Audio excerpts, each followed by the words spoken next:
Hello everyone, welcome back to Too Sweet MTG and welcome to another Commander deck tech. In today's video, we're going to be looking at Narset, Enlightened, Exile. It is 1 blue, red and a white for a 3/4 legendary creature human monk. It has, creatures you control have prowess, and whenever it attacks, exile target non-creature, non-land card with mana value less than Narset's power from a graveyard and copy it. You may cast the copy without paying its mana cost. A commander that gives all of our creatures prowess, meaning they get +1/+1 until end of turn whenever we cast a non-creature spell, combined with an attack trigger that lets us recast spells from the graveyard, means that unsurprisingly this is going to be a Spells Matters deck. We're going to be casting spells to make us an awesome board state of tokens that with our commander will all get buffed up when we cast yet more spells. We are generally going to want the largest portion of this deck to be instants and sorceries. At a minimum 30 cards is what I'm thinking, but in this deck we could get closer to the 40 mark to make it really tick. One quick note about this video is that we will be going through all the individual sections that you need to make the deck yourself. We won't be giving a full deck list, rather a number of cards that you need in each section to make it work, and then a list of cards for you to pick from. Any card we mention will be down in the description below.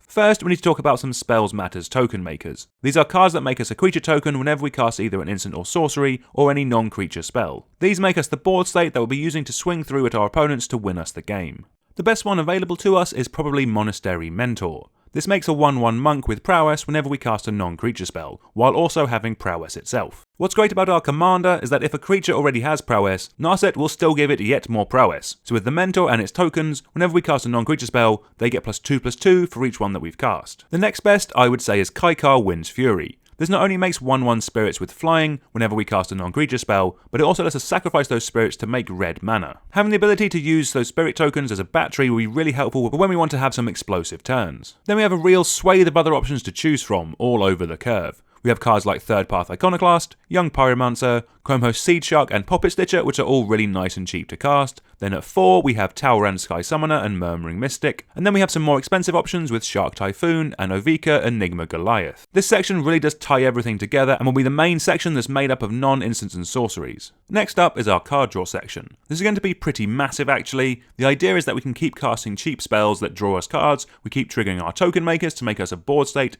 and then our commander makes them all bigger as they all have prowess. Basically, we want to chain these spells together, everything fueling itself. The only permanents I would run in this section are cards like Archmage Emeritus and Whirlwind of Thought, that draw us cards whenever we cast an instant or sorcery, because, by God, we are going to have a lot of them. Next up are some instants or sorceries that give a creature an ability or buff in power, while also replacing themselves by drawing a card. In an ideal world, we're just casting these spells, drawing another one, and keeping going until we run out of mana, the whole time making a board state of creatures that are getting bigger and bigger. The cards that we can cast to give Narset some kind of evasion, like Leap, Shadow Rift, and Slip Through Space, will probably be the best ones here, as they mean Narset can't be blocked, so we get to cast a spell from a graveyard and don't have to worry about it dying in combat.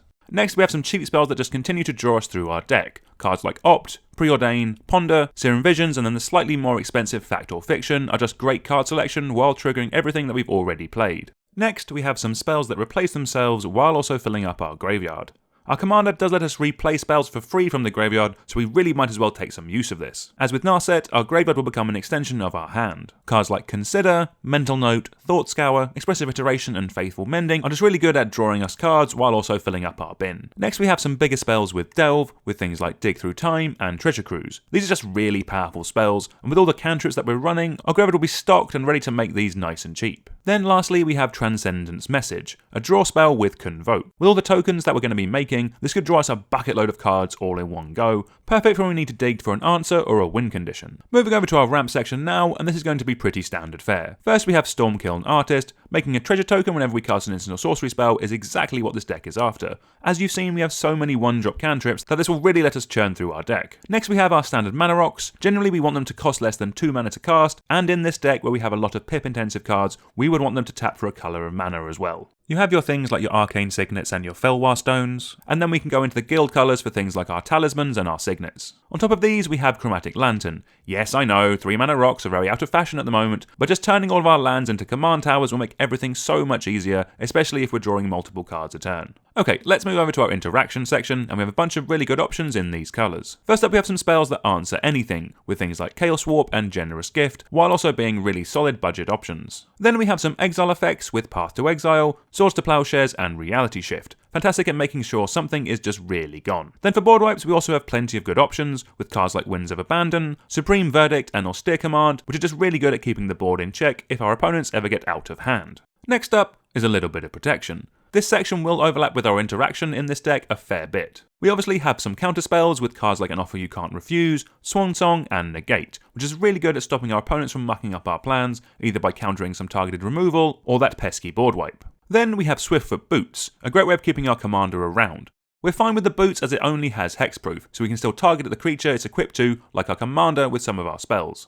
Okay, let's go over some recursion now. Our commander will do this a little bit, but I always like packing more, and in this deck it'll primarily be focusing ways on getting our instants and sorceries back, as they will make up such a high portion of the deck. First we have Mystic Retrieval, a great way of bringing a spell back from our graveyard to our hand. Then we have some spells like Snapcaster Mage and Past in Flames, which are cards that give our spells flashback so we can play them straight from the graveyard. And then we have Mizzix's Mastery, a bomb of a card that lets us play everything from our graveyard in one massive go. With all that we're putting in there, if we can overload this, it could really just win us the game. Talking of win conditions, let's go over some dedicated ways of winning the game. First up, we have Runechanter's Pike. This gives a creature first strike and plus X+0, where X is the number of instants or sorceries in our graveyard. With all the card draw, interaction, and protection that we've gone over, you should be able to see just how large this is going to make our commander. And importantly, with that power buff, it lets us cast more expensive cards for free when we attack with Narset. Another card that's really good with our commander is Steel of the Godhead. Giving Narset +2/+2, lifelink, and unblockable will be really nice at keeping both us and Narset around. Next up is some non-creature ways of giving our board haste. Cards like Burst of Speed, Bitter Reunion, and Heroic Reinforcements all do a great job of letting us attack on that key turn that we popped off on. The turn that we built that massive board of tokens, while they've got really big with the prowess triggers. Being able to attack on that turn will be fantastic. We do also have these effects on creatures as well.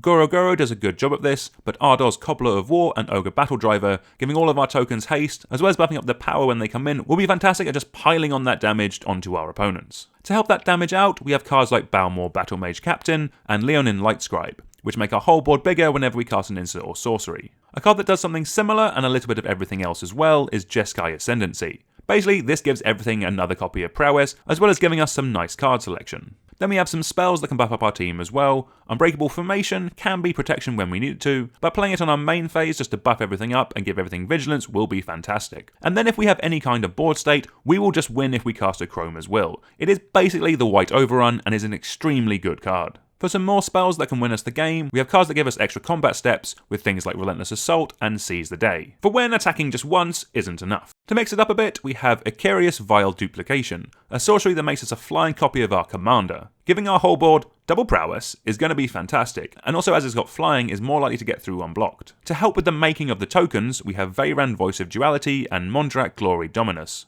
Both of these basically double up the amount of tokens that we make, which is fantastic, and then Veyran also doubling up our prowess is going to be a ton of fun. When we have all those tokens, we can then tap them to help us play City of Fire, a damage tripler that'll kill our opponents, well, 3 times as quickly. And then for a little combo fun, this is the perfect deck for Dualcaster Mage and Twin Flame. Basically, you cast the Twin Flame, hold priority and cast Dualcaster Mage, copying the Twin Flame. Twin Flame resolves, making a copy of Dualcaster Mage, which then copies Twin Flame again, which makes another Dualcaster Mage. Basically, you make an infinite board of these hasty lads and swing through and win the game. Rounding off the deck with some utility lands, we're 3 colours, so unfortunately we can't run too many here. What we can run is cards like Reliquary Tower to keep all of the cards in our hand. You then have Rogue's Passage to let our commander get through unblocked, and then Slayer's Stronghold to buff up Narset's power so we can cast some bigger spells from the graveyard. Then lastly, we have Mystic Sanctuary, a great lander putting a spell we need back on top of our library so we can just recast it all over again. Right, I think we're going to leave this there. Thank you all very much for watching. If you've liked this video or you found it at all helpful, please consider subscribing. Currently, less than 10% of people who watch these videos are subscribed to the channel, so if you found it helpful, I'd really appreciate it if you could give the channel a follow. It'll genuinely really help me grow the channel so I can do some cooler things. Also, if there's any other commanders from March the Machine or March the Machine Aftermath that you would like a deck on,